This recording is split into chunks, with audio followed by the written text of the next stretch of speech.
Essayez de vous rappeler, c'est quoi votre tout premier souvenir ? Et que se passe-t-il quand on oublie trop ? Tous les êtres vivants apprennent-ils de la même façon ? Comment les machines gardent-elles autant de données en mémoire ? Et les cellules, elles ont une mémoire elles aussi ?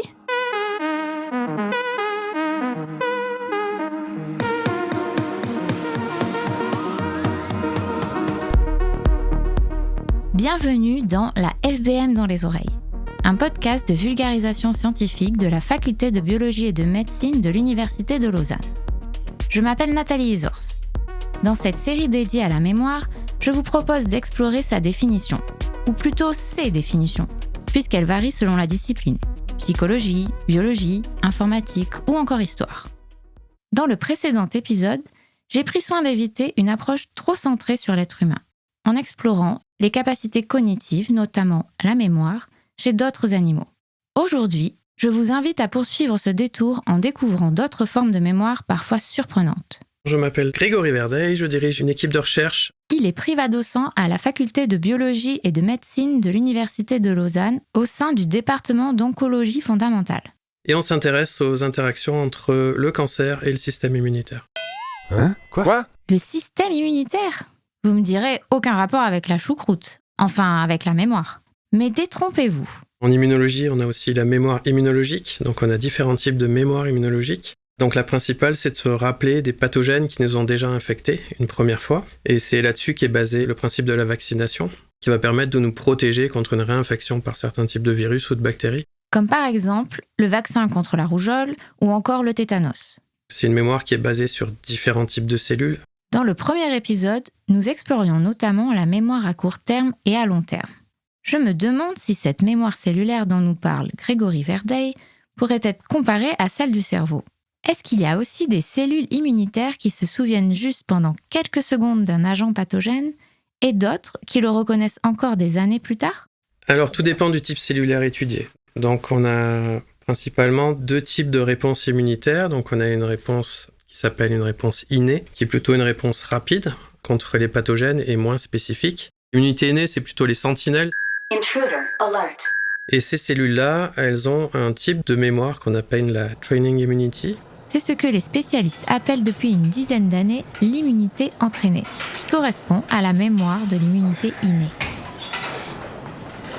Et cette mémoire-là est plutôt à court terme, donc c'est entre 3 mois et 1 an. Et ça permet d'augmenter les réponses de ces cellules en cas de réinfection durant cette période. Après, la vraie mémoire immunologique, comme on le considère au point de vue immunologique, c'est plutôt celle qui touche les lymphocytes B et les lymphocytes T. Les lymphocytes sera plus le bras armé spécialisé pour le système immunitaire. C'est ce qu'on appelle dans le jargon des biologistes la mémoire immunitaire adaptative, ou acquise. Elle se met en place après l'interaction entre un agent infectieux et l'immunité innée. Et là, pour le coup, on a une mémoire à long terme qui peut être pendant toute la vie d'un individu. Le meilleur exemple, c'est le vaccin contre la fièvre jaune, qui est un des vaccins les plus efficaces, où une seule vaccination suffit à induire une mémoire contre la fièvre jaune sur toute la vie en fait, du patient. Ah, je crois savoir ce que c'est la mémoire immunitaire. C'est les anticorps, non ? Alors, il n'y a pas seulement les anticorps. Donc les anticorps, quand il y a un pathogène, par exemple une bactérie, ces anticorps ils vont se fixer sur la bactérie et ils vont permettre son élimination directement. Mais il y a aussi une mémoire des lymphocytes T. Les lymphocytes T, c'est différent, donc ils produisent pas d'anticorps, ils ont un récepteur de lymphocytes T, mais qui reste à la surface de la cellule. Et il faut que le lymphocyte, il interagisse directement avec la cellule infectée.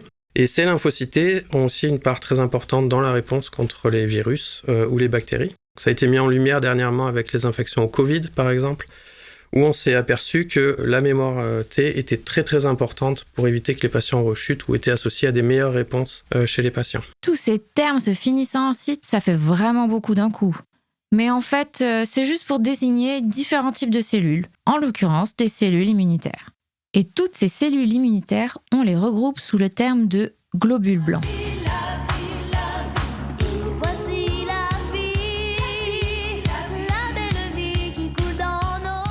Comment fonctionnent ces deux mémoires ? Celle qu'on connaît mieux, les anticorps, mais aussi cette mémoire des lymphocytes T.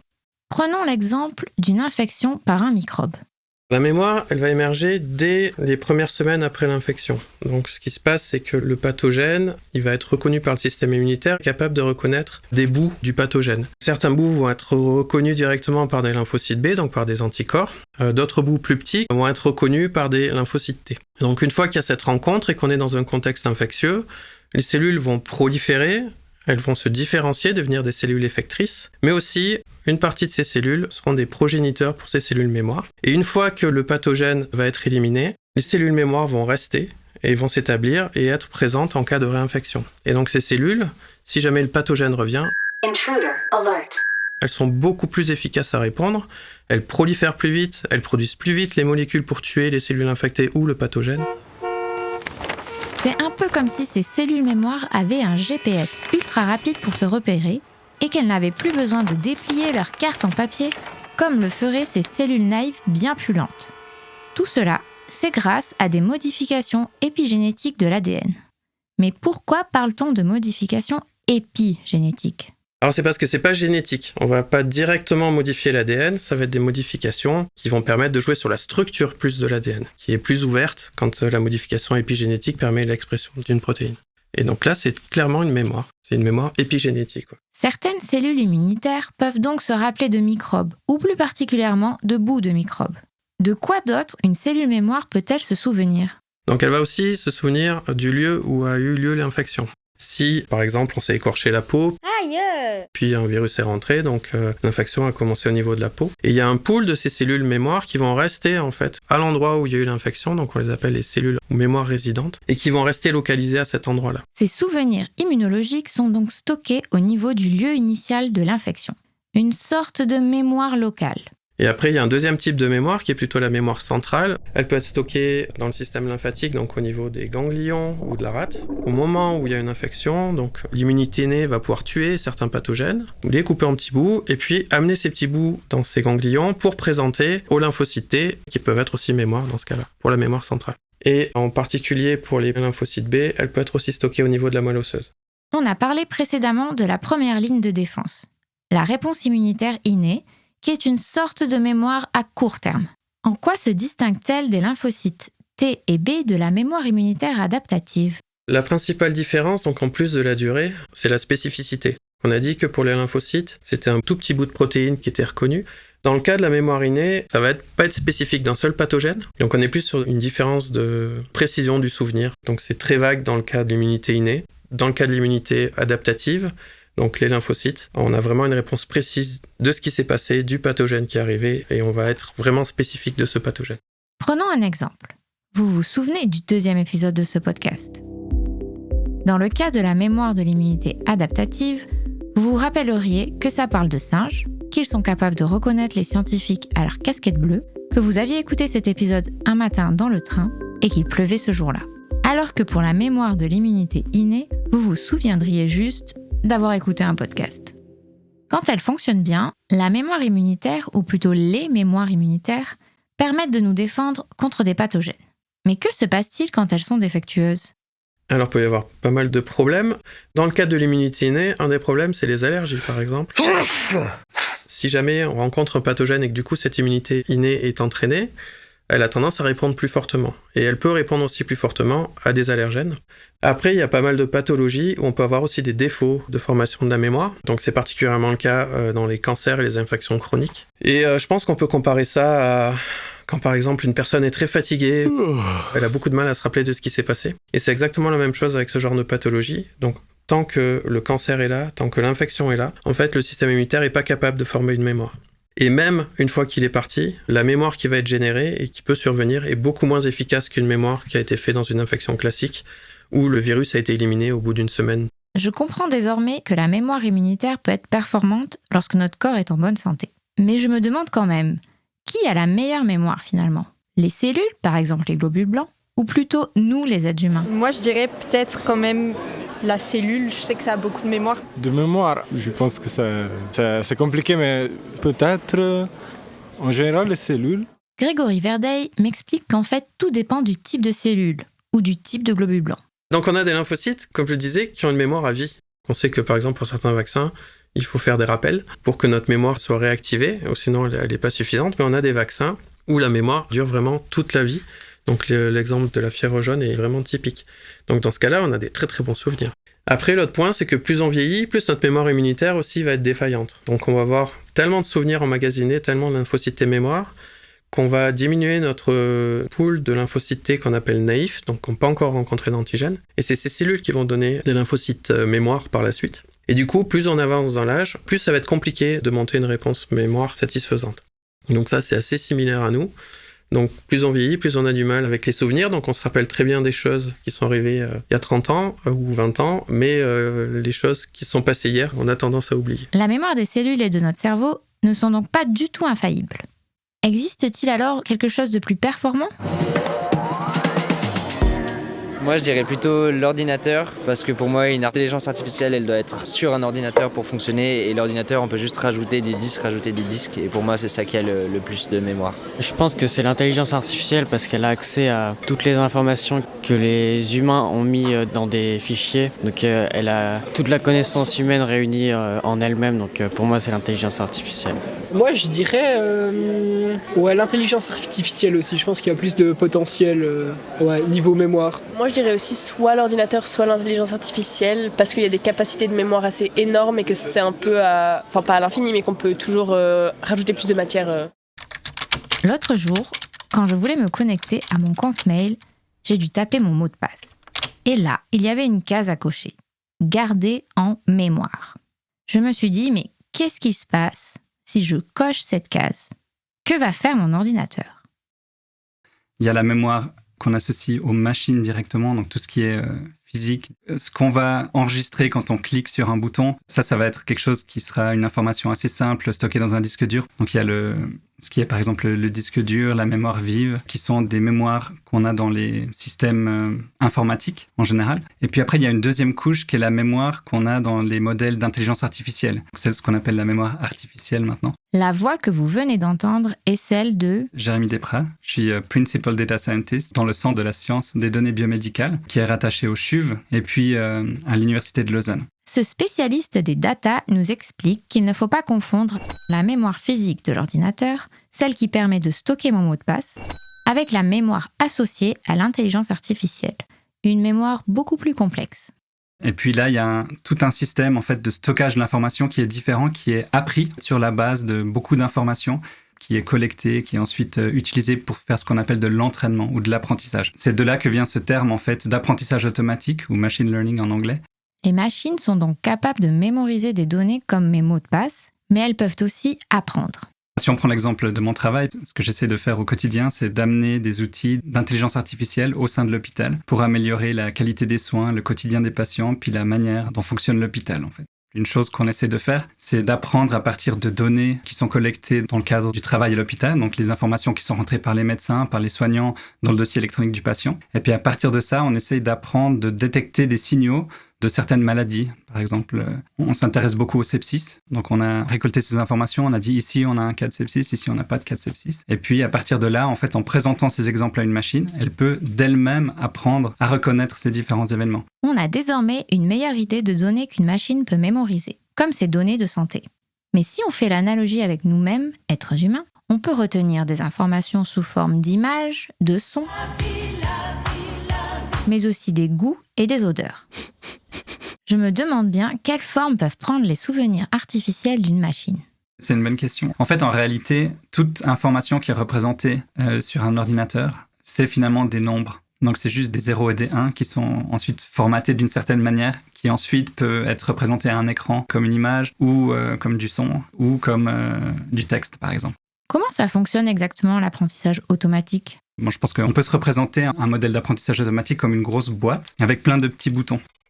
Ces petits boutons, c'est des paramètres qui peuvent être modifiés. Donc au départ, quand on va créer un modèle, ces boutons ils vont être mis dans des positions complètement aléatoires. Et puis en fait, en montrant des exemples à la machine, on va pouvoir ajuster ces petits boutons automatiquement. Donc ça, c'est pas quelqu'un qui va le faire, mais c'est vraiment la machine elle-même qui va pouvoir les optimiser. Donc une fois que tous ces petits boutons, tous ces petits paramètres seront fixés, le modèle en fait aura enregistré de l'information et sera capable ensuite de la restituer. Et c'est ça toute la puissance en fait de l'apprentissage automatique, c'est le fait d'avoir des méthodes qui permettent d'ajuster ces petits paramètres. Et si on regarde dans les modèles comme ChatGPT, DeepSeek, etc., évidemment, tout le monde connaît maintenant ces grandes boîtes. En fait, elles ont des modèles qui ont des centaines de milliards, voire même plus, de ces petits paramètres qu'on peut ajuster.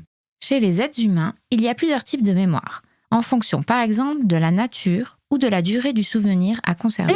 En parlant de durée justement, est-ce que les machines se souviennent d'une information pendant quelques secondes ou plutôt pendant plusieurs années ? Il y a quelques années, disons, il y a eu beaucoup de développement autour d'un type de modèle qui s'appelle LSTM, donc un acronyme qu'on pourrait traduire par système à mémoire longue et courte, qui explicitement en fait intègre la notion de mémoire. Dans le processus d'apprentissage, on va entraîner ces différentes parties du réseau de neurones à justement stocker la bonne information, oublier ce qui n'est pas forcément important, et puis à pouvoir restituer ce qui vraiment a du sens. Et maintenant, ça a complètement été remplacé par une nouvelle architecture qui s'appelle les Transformers, qui est justement le T de ChatGPT, et qui justement a une structure différente. Et puis du coup, il n'y a pas explicitement en fait cette partie d'oubli à la même manière que de la mémoire à long terme. Et puis après, on a une autre mémoire qu'on pourrait un peu faire l'analogie avec la mémoire de travail. C'est un exemple de mémoire à court terme. Si on prend de nouveau cet exemple des Transformers, on a ce qu'on appelle la fenêtre de contexte. La fenêtre de contexte, dans les IA telles que ChatGPT, Claude ou encore Mistral, c'est la longueur maximale de texte que l'on peut donner en une seule fois au modèle. C'est le texte d'entrée, que l'on appelle aussi prompt, et qui est analysé pour générer une réponse. Actuellement, on est autour d'un livre de 400 pages pour donner un équivalent de quantité d'informations. Si typiquement vous allez sur un système en ligne et vous commencez à poser des questions, vous allez pouvoir poser une première question, vous aurez une réponse, puis ensuite vous allez pouvoir demander la suite de la réponse. Et puis le système va se souvenir en fait de ce qui a été dit avant. C'est que cette information en fait est à chaque fois présente dans cette fenêtre de contexte. Et puis on a comme ça un peu cette illusion d'avoir une mémoire à court terme. Après évidemment, si on commence une nouvelle conversation, on efface cette fenêtre de contexte. Finalement, on a oublié et puis on recommence à zéro. C'est l'équivalent, plus ou moins, si on veut, ces deux types de mémoire. Dans l'apprentissage, à un moment donné, l'être humain doit aussi oublier. Cela fait partie du processus de mémorisation. Et la machine ? Une chose qu'il faut savoir, en fait, c'est que quand on entraîne un modèle d'intelligence artificielle, on lui présente beaucoup d'informations. Mais ce qui se passe en réalité aussi, c'est que ces modèles, en fait, au fur et à mesure qu'ils ingèrent des données, en fait, ils vont oublier les données qui ont été utilisées au début de l'apprentissage. À l'inverse, quel risque y a-t-il à ce que la machine se souvienne de tout, en particulier pour des données médicales ? Alors justement, ça c'est un des critères qui est important pour nous quand on crée des systèmes d'intelligence artificielle. En général, ils apprennent des données, donc ils sont aussi potentiellement capables de restituer ces données. Et puis ça peut être problématique, typiquement quand on travaille avec des données sensibles, comme c'est notre cas, parce que tout d'un coup, on peut imaginer qu'un modèle commence à restituer des informations sur une personne en particulier, à quelqu'un qui a peut-être pas le droit de les savoir. En général, ce qu'on essaie de faire, c'est de simplement pas présenter ces informations dans le cadre de l'entraînement, pour éviter justement qu'elles puissent être mémorisées. Et puis ça, c'est quelque chose qui se fait aussi au niveau plus large. Dans les modèles de langage, par exemple, on peut justement sélectionner des données pour lesquelles on n'a pas envie que l'information soit enregistrée pour qu'elle ne puisse pas être restituée. On imagine bien que pour un modèle de langage, on ne va pas commencer à lui apprendre comment fabriquer une bombe. Donc il vaut mieux pas qu'elle se souvienne de tout exactement. Dans le premier épisode de cette série, on a vu que les émotions étaient très importantes pour l'apprentissage. On va mieux se rappeler quelque chose qui a suscité une forte émotion, notamment pour des événements qui nous sont arrivés.